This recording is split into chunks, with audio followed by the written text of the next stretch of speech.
नमस्कार साथियों, स्वागत है आपका हमारे YouTube चैनल में। आप छत्तीसगढ़ की किस जगह से हमारे समाचार सुन रहे हैं, कृपया कमेंट बॉक्स में लिखकर हमें ज़रूर बताएं। साथ ही हमारे चैनल को सब्सक्राइब करना ना भूलें। रायपुर से प्रस्तुत हैं छत्तीसगढ़ के प्रादेशिक समाचारों के साथ में रजनी शुक्ला। पहले मुख्य समाचार। अमर शहीद वीर नारायण सिंह के बलिदान दिवस पर कल मुख्यमंत्री ने सोनाखान में अनेक विकास कार्यों का लोकार्पण और भूमि पूजन किया। राज्य सरकार ने सूखे नशे पर लगाम लगाने के लिए एंटी नारकोटिक्स टास्क फोर्स का गठन किया है। स्मार्ट इंडिया हैकाथॉन का 7वां संस्करण आज छत्तीसगढ़ के 4 संस्थानों सहित देश भर के 51 केंद्रों में एक साथ शुरू होगा और कल मनाया गया मानवाधिकार दिवस। अब समाचार विस्तार से। छत्तीसगढ़ के प्रथम स्वतंत्रता संग्राम सेनानी अमर शहीद वीर नारायण सिंह के बलिदान दिवस पर मुख्यमंत्री विष्णुदेव साय कल बलौदाबाजार भाटापारा जिले के सोनाखान पहुंचे। इस दौरान मुख्यमंत्री ने सोनाखान में 192 करोड़ रुपए के 242 कार्यों का लोकार्पण और भूमि पूजन किया।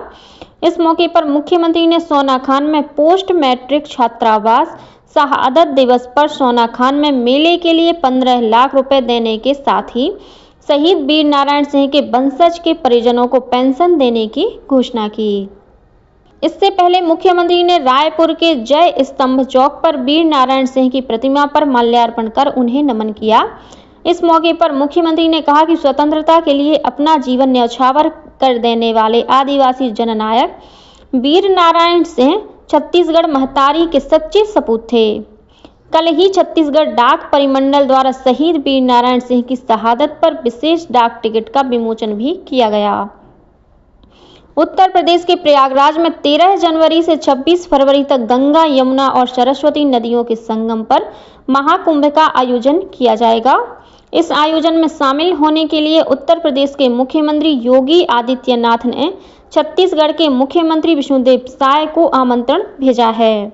मुख्यमंत्री निवास पर कल उत्तर प्रदेश के आईटी और इलेक्ट्रॉनिक्स मंत्री सुनील कुमार शर्मा और समाज कल्याण राज्य मंत्री संजय गोंड ने श्री साय को गंगा जल और प्रतीक चिन्ह भेंट कर आमंत्रण पत्र सौंपा। इसके बाद पत्रकारों से बातचीत करते हुए उत्तर प्रदेश के मंत्री सुनील कुमार शर्मा ने महाकुंभ के दौरान उत्तर प्रदेश सरकार द्वारा श्रद्धालुओं के लिए की जा रही व्यवस्थाओं की जानकारी दी। महाकुंभ में जाने वाली छत्तीसगढ़ के श्रद्धालुओं के लिए प्रयागराज में छत्तीसगढ़ सरकार पंडाल लगाएगी। साथ ही लोगों के ठहरने और भोजन की व्यवस्था भी की जाएगी। मुख्यमंत्री विष्णुदेव साय ने कल सोनाखान की धरती से बलौदाबाजार भाटापारा जिले के 23 प्रमुख ऐतिहासिक एवं पर्यटक स्थलों के लिए सोलर हाई मास्ट लगाने की महत्वपूर्ण घोषणा की। इसमें 23 स्थानों में कुल 50 से अधिक नग सोलर हाई मास्ट लाइट लगाने की तैयारी की जा रही है। सोलर हाई मास्ट लाइट लगने से पर्यटकों को काफ़ी सुविधा मिलेगी। साथ ही पर्यावरण संरक्षण के साथ स्थल सुरक्षा को भी बढ़ावा मिलेगा। इन स्थलों में विकासखंड बलौदाबाजार अंतर्गत सिंहासन पाठ मंदिर केसला सोनाडीह, कबीर संत समागम आश्रम चंगोरीपुरी, मावली माता मंदिर सिंगारपुर, महामाया मंदिर तरेंगा, दुमनाथ मंदिर रामपुर, विकासखंड कसडोल अंतर्गत Siddhkhol waterfall, Achanakpur Dev hills nature resort, Barnawapara sanctuary Turturiya, Veer Narayan Singh Sonakhan, Jaitkham Giraudpuri Dham Giraudpuri, Turturiya Matagarh विकासखंड पलारी अंतर्गत सिद्ध बाबा बालसमुद, विकासखंड सिमगा अंतर्गत दामाखेड़ा चैतवारी देवी मंदिर, धोबनी खल्लारी माता मंदिर सुहेला शामिल है। स्मार्ट इंडिया हैकाथॉन का 7वां संस्करण आज 11 दिसंबर को देश भर के 51 केंद्रों में एक साथ शुरू होगा। केंद्रीय शिक्षा मंत्री धर्मेंद्र प्रधान इस 2 दिवसीय कार्यक्रम का वीडियो कॉन्फ्रेंस के माध्यम से उद्घाटन करेंगे। छत्तीसगढ़ में रायपुर स्थित Amity university smart India hackathon की मेजबानी करेगी।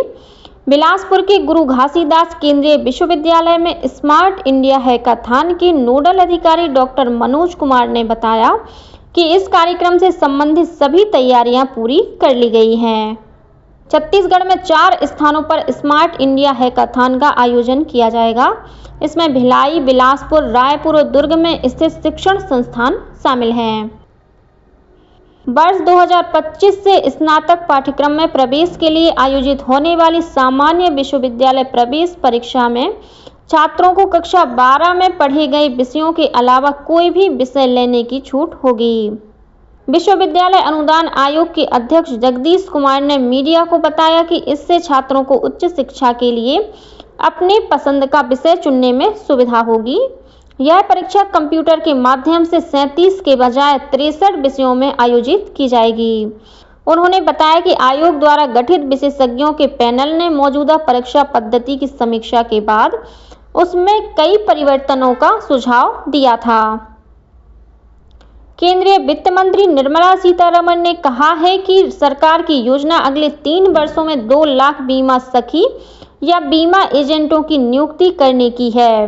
पानीपत में बीमा सखी योजना के शुभारंभ के अवसर पर उन्होंने कहा कि इस वर्ष 25,000 बीमा सखियों की नियुक्ति की जाएगी।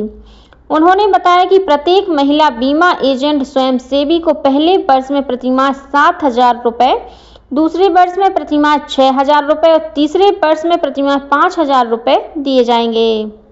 भारतीय जीवन बीमा निगम की इस पहल का उद्देश्य 10वीं कक्षा तक पढ़ाई पूरी कर चुकी 18 से 70 वर्ष तक की महिलाओं को सशक्त बनाना है। राज्य सरकार ने प्रदेश में सूखे नशे पर लगाम लगाने के लिए anti narcotics task force ANTF का गठन किया है। यह टास्क फोर्स पंजाब, उत्तर प्रदेश और दिल्ली जैसे राज्यों की तर्ज पर काम करेगी। पुलिस मुख्यालय में नारकोटिक्स नियंत्रण शाखा के प्रभारी पुलिस महानिरीक्षक अजय यादव इस टास्क फोर्स के प्रमुख होंगे। उन्होंने बताया कि उनके साथ 20 अधिकारियों की टीम काम करेगी।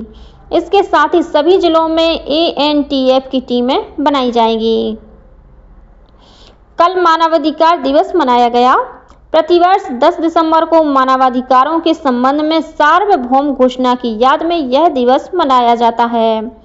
नई दिल्ली में आयोजित कार्यक्रम को संबोधित करते हुए राष्ट्रपति द्रौपदी मुर्मू ने सभी के अधिकारों और गरिमा की सुरक्षा करने वाले समान डिजिटल वातावरण को सुनिश्चित करने के महत्व पर बल दिया।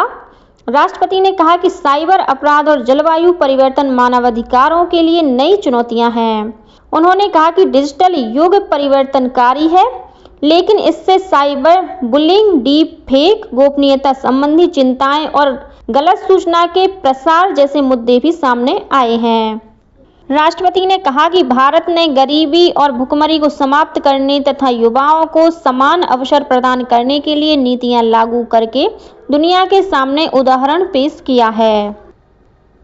मुख्यमंत्री विष्णुदेव साय ने कल सरगुजा जिले में विशेष पिछड़ी जनजाति पहाड़ी कोरवा समुदाय की गर्भवती और शिशुवती माताओं को अतिरिक्त पोषण आहार उपलब्ध कराने के उद्देश्य से मुख्यमंत्री अन्न कोष योजना का शुभारंभ किया। जिला प्रशासन द्वारा यह योजना पायलट प्रोजेक्ट के रूप में शुरू की गई है, जिससे पहाड़ी कोरवा समुदाय में मातृ मृत्यु दर और शिशु मृत्यु दर को कम करने में मदद मिलेगी। इसके अलावा मुख्यमंत्री ने मनेंद्रगढ़, चिरमिरी, भरतपुर जिले के चिरमिरी में 100 बिस्तरों वाले सर्व सुविधा युक्त जिला अस्पताल का शुभारंभ किया।